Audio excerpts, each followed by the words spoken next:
Carta do apóstolo Paulo aos Efésios, capítulo 1, versículo 13 ao versículo de número 14. Assentados como vocês estão, eu convido você a que me acompanhe na leitura do texto, que começa dizendo assim: em quem também vós, depois que ouvistes a palavra da verdade, o evangelho da vossa salvação, tendo nele também crido, fostes selados com o Santo Espírito da promessa, o qual é o penhor da nossa herança até ao resgate da sua propriedade, em louvor da sua glória. Uma vez mais, fecha os teus olhos e vamos falar com Deus. Deus bendito, nós te louvamos por aqueles que já ouviram o evangelho e aqueles que já creram na mensagem gloriosa do evangelho, que consta da pessoa bendita de Jesus e daquilo que o Senhor Jesus realizou por nós de uma vez por todas. Mas nós queremos te pedir, nessa manhã, por aqueles que já ouviram, mas ainda não creram. Nós queremos te pedir porque é o Senhor Deus quem gera fé no coração para a salvação. Então, sê tu, ó Deus gracioso, nessa manhã, para com aqueles que escutam o evangelho aqui, presencialmente falando, aqueles que estão em casa e aqueles que hão de escutar em algum momento da história, em o nome do Senhor Jesus. Em acontecendo isso, conceda-lhes, ó Deus, aquele gozo que só tu podes dar, aquela alegria indizível que só a salvação pode conceder ao coração aflito do pecador. E Deus, tenha misericórdia de mim, e tome a minha vida e use a minha vida e abençoe a noiva do teu filho aqui nessa manhã, em nome do Senhor Jesus. Amém. Eu conversava com uma pessoa certa feita sobre a segurança da salvação. E eu dizia para aquela pessoa que eu tinha a segurança da salvação, que eu tinha certeza da minha salvação. E eu dizia que eu estava certo que se eu morresse naquele momento, a nossa conversa caminhava por essa via. Eu dizia que se eu morresse naquele momento, eu sabia que eu iria para o céu. Dizia àquela pessoa que se o Senhor Jesus voltasse naquele momento, eu iria para o céu. E ele olhava atentamente com os olhos arregalados, e assim que eu terminei a minha fala, ele não titubeou e disse: você é arrogante. Você é arrogante. Nenhum homem, nenhum pecador pode fazer uma afirmação como esta que você está fazendo. E nós continuamos tabulando ali a nossa conversa, e ele então apresentou as argumentações dele, as argumentações que ele entendia que eram positivas, e eu tive que apresentar qual era o fundamento da minha segurança. E na nossa conversa eu pude mostrar para ele, com base nos argumentos e naquilo que ele pensava que dava sustentação para a confiança dele, e aquilo que dava sustentação para a minha confiança e para a minha afirmação. Na percepção dele, na teologia dele, nas crenças dele, ele pensava que uma pessoa para ir para o céu, ela tinha que ser uma pessoa reta, uma pessoa perfeita, uma pessoa que não mentia, uma pessoa que era fiel na sua relação conjugal, uma pessoa que saudava e levava a sério os seus compromissos, uma pessoa que não tinha matado, uma pessoa que não bebia bebida alcoólica, uma pessoa que não fumava. E ele foi elencando essas várias coisas que está dentro do contexto da fé ou da religiosidade popular brasileira. E eu disse a ele que, diferente do que ele estava argumentando e colocando como pressuposto, como fundamento da convicção, que ele entendia que isso sim dava condição à pessoa para dizer que tinha certeza da salvação, eu disse a ele que a minha confiança não repousava no que eu fazia, no que eu deixava de fazer, mas sim repousava naquilo que uma pessoa fez por mim.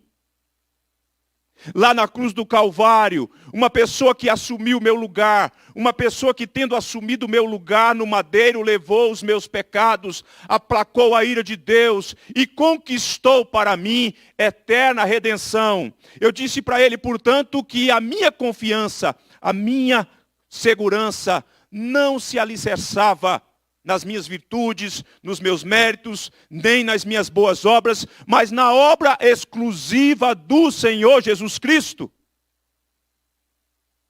E ao argumentar, eu estava mostrando para ele que prepotente, orgulhoso é uma pessoa que pensa que pode ter algum tipo de segurança para ir para o céu, para viver na eterna morada de Deus com Deus, por conta das suas virtudes. Isso sim, uma pessoa que pensa que ela é salva, ou que ela será salva, ou que ela irá para o céu, de acordo com essas virtudes, com essas coisas que nós conhecemos e que as pessoas falam, e algumas vezes, equivocadamente, por conta do engano do nosso coração, até nós em algum momento pensamos que são essas coisas que nos conferem a prerrogativa de irmos para o céu e morar com o Senhor nosso Deus.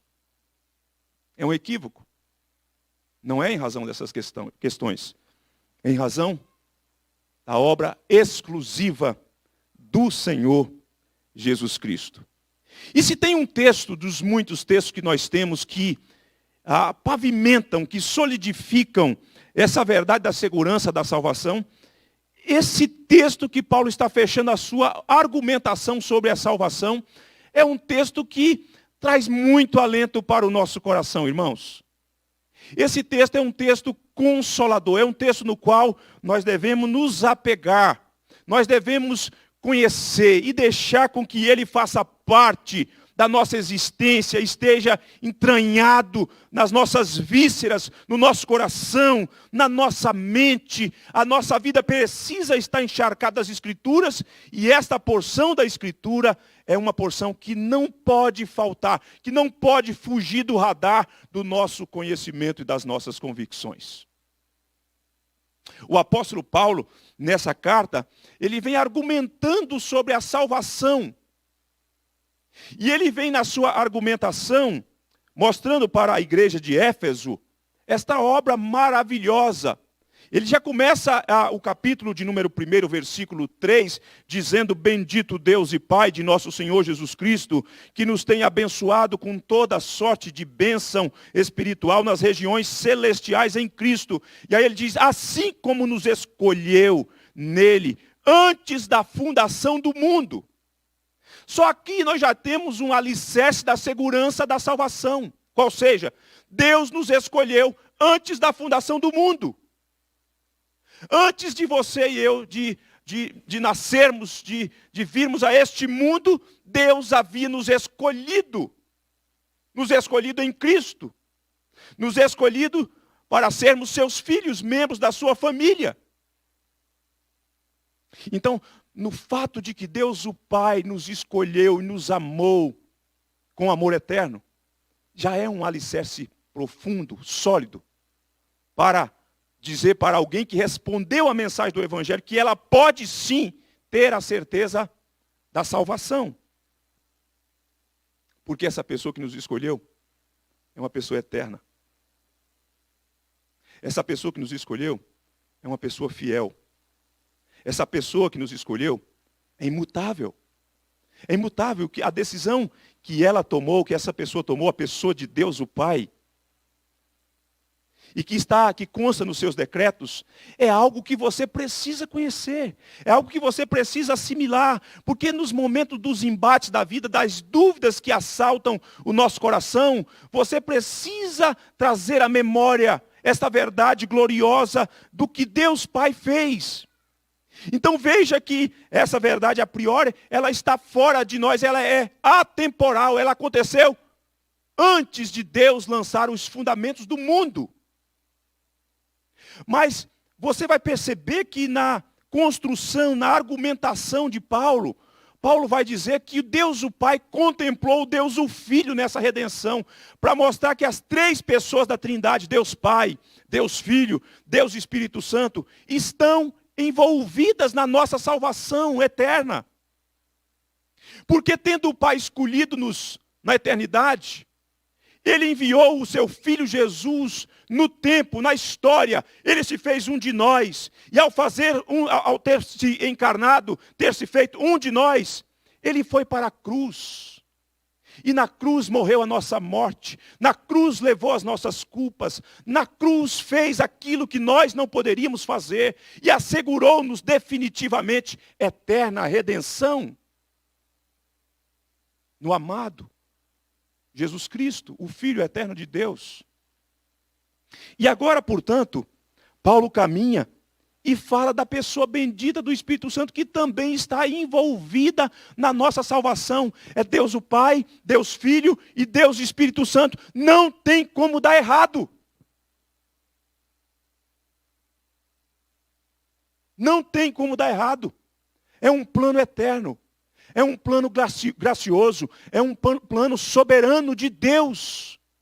Para alcançar os seus e conceder aos seus salvação bendita e eterna. Obviamente que quando Paulo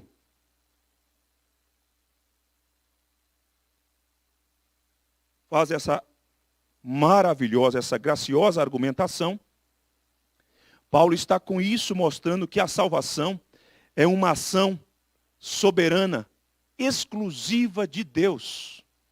Exclusiva de Deus. Exclusiva de Deus. É Deus agindo. É Deus executando o que nós não podíamos executar. É Deus fazendo tudo que o pecador não poderia fazer. É uma obra soberana. Exclusiva de Deus. Mas se por um lado é verdade isso, por outro lado, a salvação também é uma responsabilidade inteiramente humana. E por que nós podemos perceber isso? E podemos dizer isso? Porque é necessário ao homem ouvir. Ele tem que ouvir o Evangelho. E ele tem que crer no Evangelho. Essa é uma responsabilidade humana. E é o homem que tem que responder à mensagem do Evangelho. É uma obra inteiramente soberana de Deus e, ao mesmo tempo, nós não podemos deixar de dizer que é também uma obra de responsabilidade humana. Eu sei, não é fácil, às vezes, para essa nossa cabecinha pequena, harmonizar essas verdades, mas elas estão aqui. Elas estão nas Escrituras. E nós não podemos deixar de frisar tanto uma quanto a outra. Se elas estão aqui, nós temos que dar conta delas. E temos que, por essa razão da responsabilidade do homem, notificar os homens a necessidade de que eles tenham que se arrepender, de que eles tenham que crer no Evangelho, que esta é a única solução que pode arrancá-los da perdição eterna, do inferno, do fogo do inferno.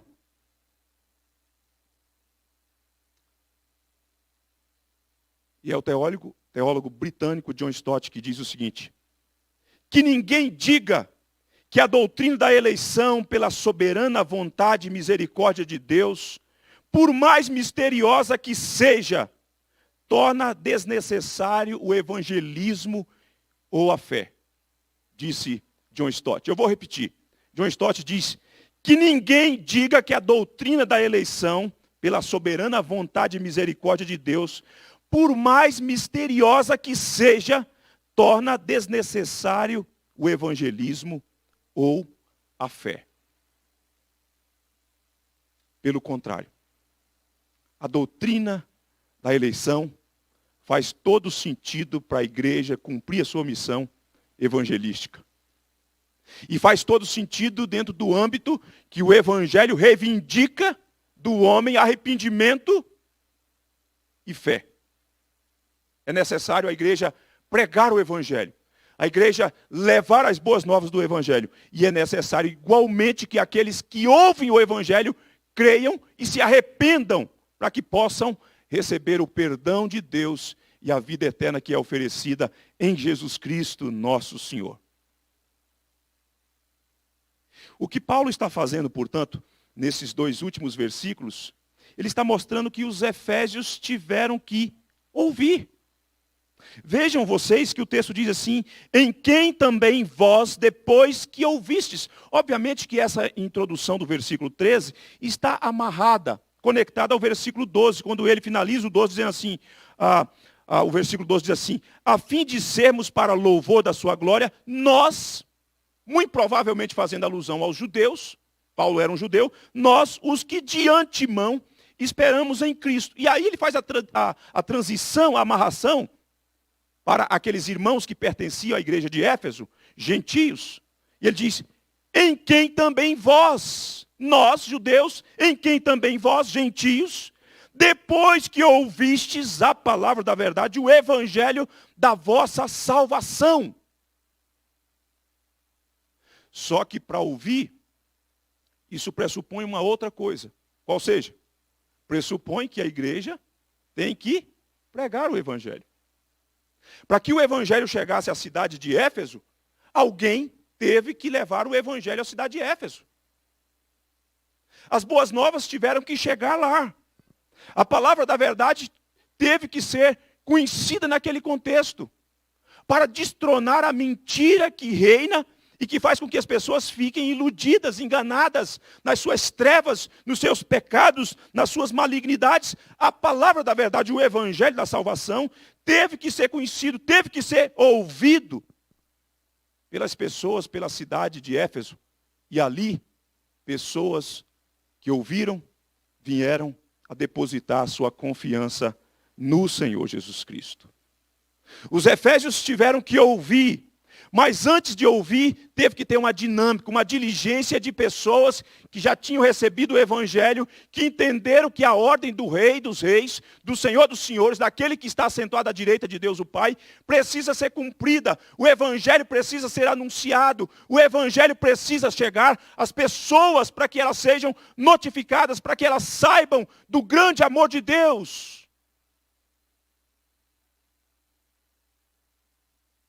Eles ouviram. E os efésios, tendo eles ouvido a verdade, a palavra da verdade, o evangelho da salvação, e aí vem o resultado disso, tendo nele também crido. Tendo nele também crido. O que nós percebemos aqui, queridos irmãos, é que não basta ouvir o evangelho. É que não basta assimilar intelectualmente o evangelho. É que não basta saber informações sobre o evangelho. Isso pode ser até bom do ponto de vista da informação que chega, que deixa o indivíduo numa outra condição de não ser ele mais ignorante quanto à verdade do evangelho. Mas isso por si só não resolve. Eu temo que tenha pessoas no seio da comunidade da fé que já ouviu o evangelho, muitas vezes, e escuta novamente, e entretanto ainda não conseguiu ser despida da sua autoconfiança, continua confiando em si mesma, continua confiando nas suas obras, na sua justiça, e assim continua perdida, porque ainda não creu no Senhor Jesus e naquilo que o Senhor Jesus realizou na cruz do Calvário. E é importante dizer como que Paulo qualifica a palavra da verdade e o evangelho da salvação. Note que o apóstolo Paulo coloca um artigo definido. Ele define. Ele coloca a palavra da verdade. Não é uma palavra da verdade entre muitas outras palavras. É a palavra da verdade. E é muito provável que nessa carta, quando Paulo usa essa expressão, a palavra da verdade, ele esteja fazendo a conexão com a revelação do evangelho que outrora estava escondido dos gentios. Que ele chama nessa carta, por mais de uma vez, de o mistério que foi revelado em Cristo. E agora ele diz que a palavra da verdade é esta revelação em que ele avança e vai chamar o evangelho. O evangelho não é um evangelho entre muitos outros evangelhos. Um evangelho entre muitos outros evangelhos deve ser considerado anátema, quem anuncia um outro evangelho. A igreja é chamada para anunciar o evangelho, a singularidade, a exclusividade do evangelho. E se você quer uma definição do evangelho, nós podemos trazer a síntese do evangelho na carta de Paulo aos Coríntios, no capítulo 15. Eu chamo a sua preciosa atenção para que você vá até este capítulo de número 15, quando Paulo vai fazer uma longa argumentação sobre a ressurreição, a doutrina da ressurreição. Versículo de número 3 e versículo de número 4. Aliás, permita-me ler também o 1 e o 2, quando Paulo se dirige à igreja dizendo assim: irmãos, venho lembrar-vos o evangelho que vos anunciei, o qual recebestes e no qual ainda perseverais.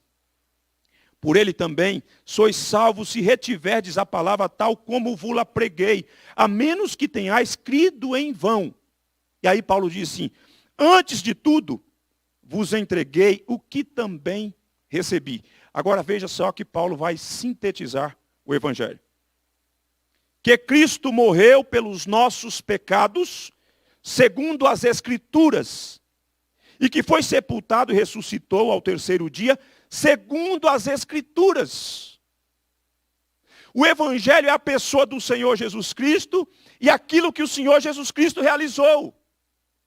É isso que Paulo, então, está falando para a igreja de Éfeso. Vocês ouviram a palavra da verdade, o evangelho da salvação. O que é o evangelho? O evangelho é a verdade que consta que, enquanto profecia e enquanto fato histórico, Cristo morreu por conta dos nossos pecados. Cristo foi pregado na cruz. Cristo carregou e teve a coroa de espinho. Cristo foi humilhado. Cristo sofreu a nossa dor. Cristo levou a nossa enfermidade. Cristo aplacou a ira de Deus porque assumiu o nosso lugar na cruz. E ele foi sepultado. Mas a morte não pôde retê-lo. No terceiro dia, ele venceu a morte, ele ressuscitou, o túmulo está vazio e ele está assentado à direita de Deus o Pai. Cristo está vivo, isso é o evangelho. Aquele que venceu a morte, porque venceu a morte, que é a demonstração suprema do amor de Deus, é a pessoa em quem nós devemos crer e na obra que ele realizou na cruz do Calvário, definitivamente. Paulo então diz para essa igreja: em quem vós, depois que ouvistes a palavra da verdade, o evangelho da vossa salvação, tendo nele também crido. Quem é ele? É Cristo. Que o versículo 12 termina e que Paulo introduz o 13. Esperamos em Cristo, e aí ele fala, em quem também vós. Nesse Cristo que nós esperamos, e esse Cristo que foi a mensagem maravilhosa que chegou até vocês na cidade de Éfeso, e que vocês responderam, e que vocês entenderam, e responderam com fé, crendo nele. É este Cristo que traz salvação, que concede vida eterna a vocês e a todos aqueles que creem. E aí, o que aconteceu com aqueles que ouviram o evangelho? O que aconteceu com aqueles que ouviram o evangelho? Tendo eles ouvido e crido. E aí Paulo usa aqui duas figuras maravilhosas relacionadas à pessoa do Espírito Santo, que dão essa segurança para o cristão, para aqueles que responderam. A primeira figura é a figura do selo, quando ele diz o seguinte, olha, depois que ouvistes a palavra da verdade, o evangelho da vossa salvação, tendo nele também crido, fostes selados com o Santo Espírito da promessa. Na cidade de Éfeso, que era uma cidade que transportava, onde as pessoas compravam muitas madeiras, aqueles que faziam a aquisição de madeira, então tinham selo para carimbar a madeira que fora comprada, para dizer que agora aquela madeira era de propriedade daquela pessoa que tinha feito a aquisição. Tinha ali como a marca. Também esse conceito de selo estava relacionado àquelas cartas, aquelas correspondências que circulavam, e vocês já viram certamente naqueles filmes épicos, de uma autoridade, por exemplo, de um rei, e que vinha com o seu anel naquela cera, imprimia ali o seu anel, e colava então aquela carta, aquela correspondência que tinha que chegar, mostrando a autenticidade, e que aquela carta não podia ser inviolável, tinha que chegar intacta no seu destino. Essa ideia de selo, de marca, de legitimidade, de autenticidade.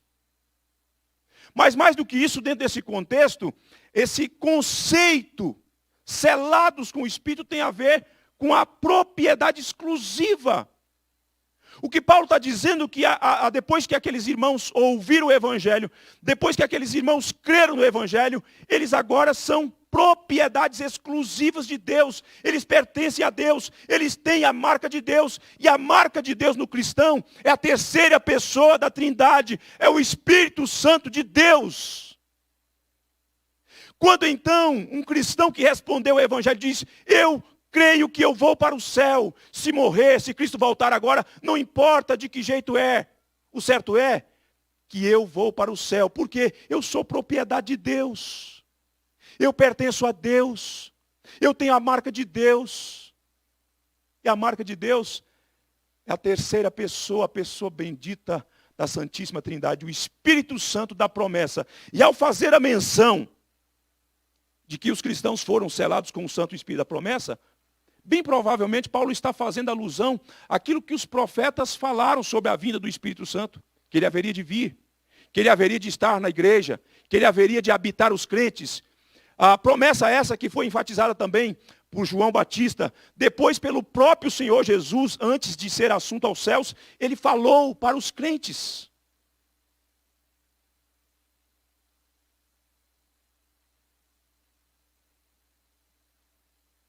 E isso é maravilhoso, irmãos. Isso é maravilhoso, isso é alentador.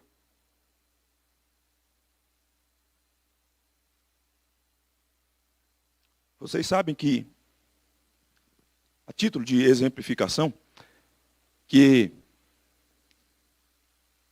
nós brasileiros ainda não avançamos na nossa mentalidade ecológica, de cuidado com as coisas, etc. e tal. Então a gente vê, não é incomum, a gente vê no contexto urbano, em algumas cidades, aqueles terrenos baldios, em que o vizinho, por falta dessa mentalidade, essa consciência ecológica, ele então sai disfarçadamente de manhã, pega o seu lixo, é sabido que isso acontece, e lança ali naquele terreno baldio, que está ali como que à mercê, e aquilo atrai roedores, insetos, e o odor permanece ali insuportável. Até que o dia em que o proprietário, alguém toma a iniciativa e chama uma máquina e remove todo o entulho e limpa aquilo e ornamenta aquele lugar e constrói um muro e pinta de branco e coloca na frente do muro em letras garrafais para todo mundo ver de longe, dizendo propriedade exclusiva, propriedade particular, proibido jogar lixo. Eu quero te dizer que uma pessoa, antes do encontro com Cristo, é uma pessoa semelhante a um terreno baldio, vulnerável, aberto, escancarado para receber tudo e quanto é porcaria. Além da fonte que produz coisas imundas, ele está vulnerável e aberto, susceptível às ações do diabo e do mundo. Mas num determinado momento escuta a palavra do Evangelho e essa pessoa agora é blindada, é cercada, é propriedade de Deus e o maligno não pode mais tocar nessa pessoa. Eu quero te dizer que se você ainda não teve um encontro com Cristo, você está vulnerável, você não está debaixo da guarda de Deus, você não está debaixo da proteção, do abrigo do reino de Deus, mas se houver uma decisão nessa manhã, a palavra de Deus lhe assegura que você estará guardado, que você tornar-se-á propriedade exclusiva de Deus e haverá a marca de Deus em você, o Espírito Santo. Deus o selará, Deus deixará a marca dele em sua vida, no seu coração, e o Espírito passará a habitar em você. Paulo está dizendo, o que aconteceu com os que ouviram o Evangelho? E creram no Evangelho, eles foram selados com o Espírito Santo da promessa. Bendito seja Deus. E aí Paulo avança para o versículo de número 14 e usa mais uma figura. Ele diz, o qual é o penhor da nossa herança, até ao resgate da sua propriedade em louvor da sua glória. Volte. Perceba que essa segunda linguagem está atrelada também à pessoa do Espírito Santo, o qual, ele acabou de falar do Espírito, foi selado com o Santo Espírito da promessa, o qual é o penhor, o Espírito Santo é o penhor.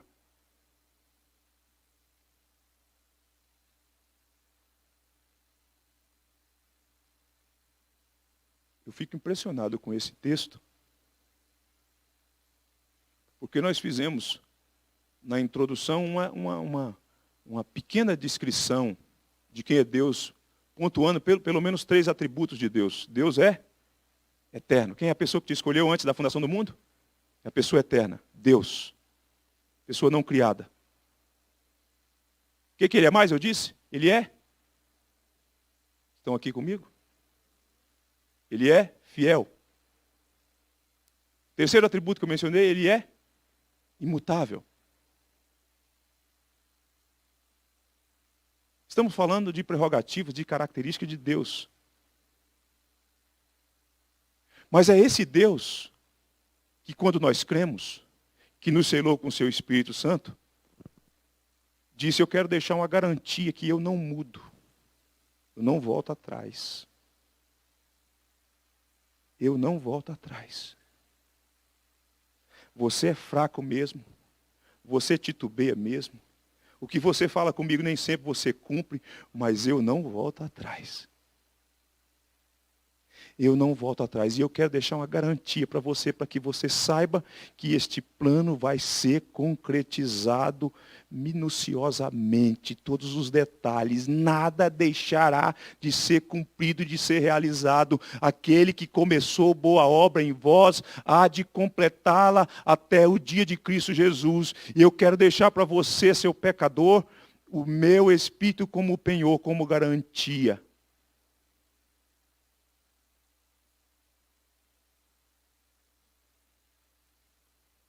Um menino que está namorando,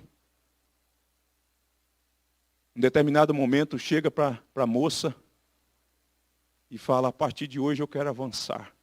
E eu quero deixar um anel como garantia que eu vou casar com você.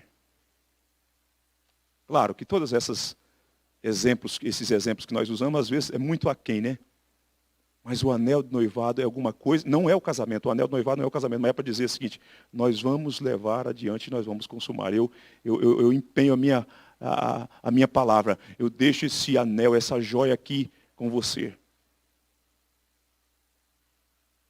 Ou essa linguagem que foi extraída do mundo comercial, de alguém que fazia a aquisição e já pagava a primeira parcela, dava o sinal, né? Você vai comprar um imóvel, você dá o sinal. X%. É essa linguagem que ele está utilizando, mas num patamar mais elevado. Porque trata-se de Deus. Do Deus a quem a Bíblia começou falando aqui no versículo 3. Bendito Deus e Pai de nosso Senhor Jesus Cristo, que nos tem abençoado com toda a sorte de bênção espiritual nas regiões celestiais. E ele vai catalogar essas bênçãos.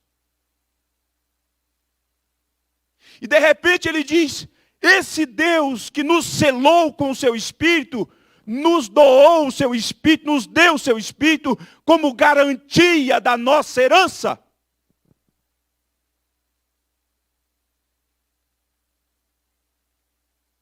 Eu não volto atrás.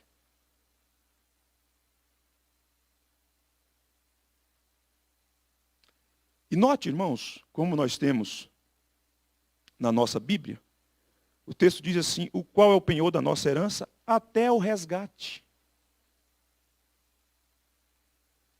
Você sabe aquele dia que você fraqueja?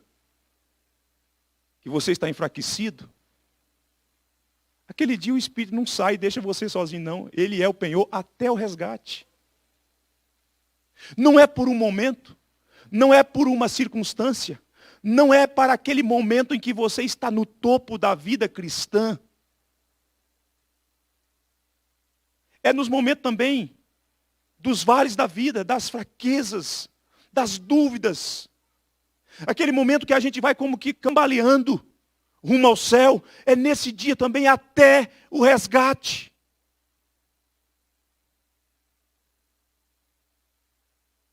Uma vez uma senhora me procurou e estava aflita e dizia: pastor, me parece que eu perdi a salvação. E eu perguntei: por que a senhora pensa desse jeito? Porque eu não sinto mais a presença de Deus, não sinto o Espírito Santo. Eu falei: minha irmã, a promessa de Deus, o que Deus fez e o que Deus doou à senhora como garantia, não tem a ver com o que a senhora sente. Não é o que a senhora sente que determina que a obra de Deus está sendo efetivada na sua vida, que a senhora tem salvação ou não. É o fato de que Deus nos selou e nos doou o seu Santo Espírito como penhor, como garantia da nossa herança. E eu termino me dirigindo a você nessa manhã. Eu quero me dirigir àquele que ainda não havia ouvido o Evangelho, mas que ouve agora o Evangelho. Você que não tinha tido a oportunidade de ouvir a palavra da verdade, o Evangelho da salvação, mas que nessa manhã escuta o Evangelho da salvação. A você eu digo: creia em Jesus nessa manhã e naquilo que Jesus realizou lá na cruz do Calvário. Definitivamente, de uma vez por todas, e você será selado com o Espírito de Deus, e você vai se tornar propriedade exclusiva de Deus, particular de Deus, e você vai receber o penhor da garantia de que você será salvo, de que você é salvo e será salvo, de que você vai receber perdão para os seus pecados, que você vai receber vida e vida eterna nessa manhã, em Cristo Jesus. E eu quero me dirigir a você que já tinha escutado o Evangelho e já tinha crido no Evangelho. Você já tem o selo. Você já tem a marca de Deus. Você já tem o penhor. E você não precisa ter medo. Sabe por quê? Porque nessa maratona você vai cruzar a faixa de chegada. E vai receber a coroa da vida.